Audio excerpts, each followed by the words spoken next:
Avui farem l'experiment de l'ou que rebota. Els materials que necessitarem són un ou, vinagre blanc i un recipient. Primer de tot agafarem el recipient i li col·locarem l'ou a dins. Amb el vinagre el cobrirem fins a dalt.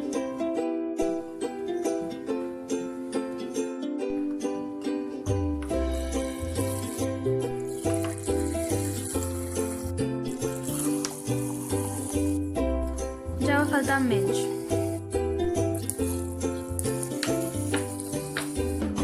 Ja estem a punt.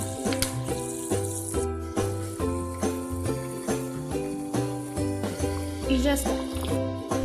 Podem observar que al costat de l'ou es veuen unes bombolletes.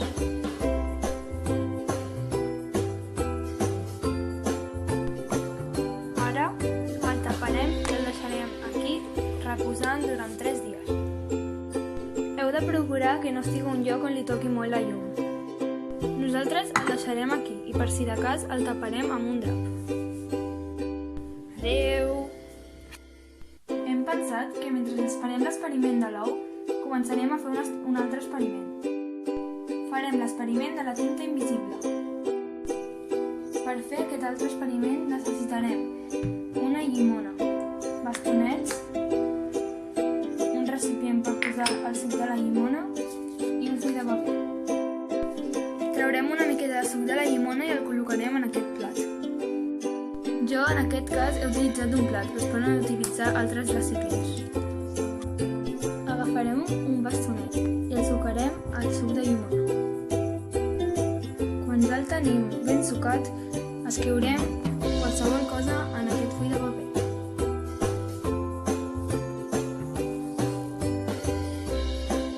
Jo, en el meu cas, he escrit hola i com podem veure no es veu molt bé el que hi ha escrit. Si voleu, per fer millor l'experiment, fins i tot podem esperar una estona perquè no es vegi res de res. Com podem comprovar, ara no es veu quasi res. Per fer la següent part de l'experiment necessitarem 2 materials més, una espelma i un encenedor. Li posarem foc a l'espelma. Nosaltres ens hem muntat això per tenir-lo fixe. Ara posarem el nostre missatge a sobre de l'espelma, sense que toqui, és molt important. Ara esperarem a que l'espelma faci la seva funció i faci veure el missatge ocult. Com podem observar, el missatge ja s'està a punt de veure.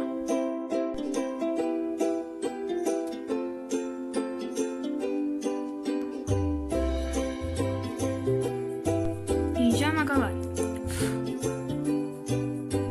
Com podem observar, el missatge ja no està ocult.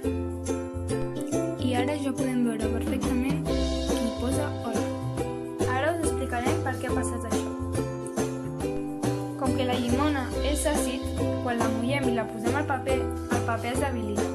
Aleshores, quan li posem escalfor, aquest s'oxida abans i així passa aquest fenomen. Ja acaben de passar unes hores de l'experiment de l'ou i podem comprovar que ja una part de la closca de l'ou s'està traient i la podem veure aquí flotant. Al cap de 3 dies podrem comprovar que la closca de l'ou s'haurà tret i s'haurà dissolt, però de moment la deixem reposar. Ja hem arribat al tercer dia i ara agafarem l'ou, el posarem en aquesta taula i l'obrirem a veure què ha passat. Ja hem arribat al tercer dia i ara agafarem l'ou, el posarem en aquesta taula i l'obrirem a veure què ha passat. Abans de provar si bota o no, direm alguna observació que hem vist durant aquests dies. Com podem veure, l'ou ha augmentat molt la seva mesura, quasi que ha duplicat la seva mida. També podem observar que les bombolletes segueixen sortint, però ja han baixat una miqueta. Ara obrirem el tap i comprovarem si bota o no. Ara que l'hem tret del pot, provarem si bota o no.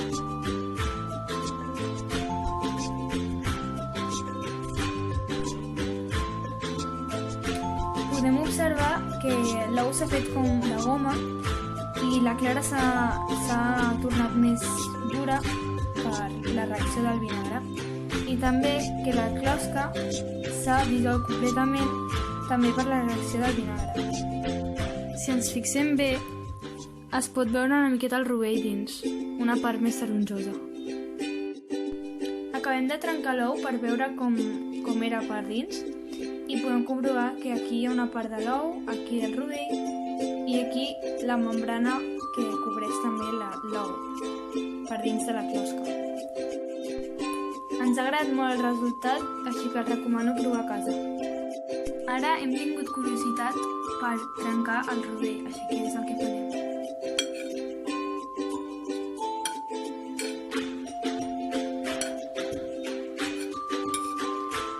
Com podem observar, el rovell també s'ha tornat una miqueta més dur, igual que la clara, però no molt dur perquè, com podeu veure, es pot barrejar.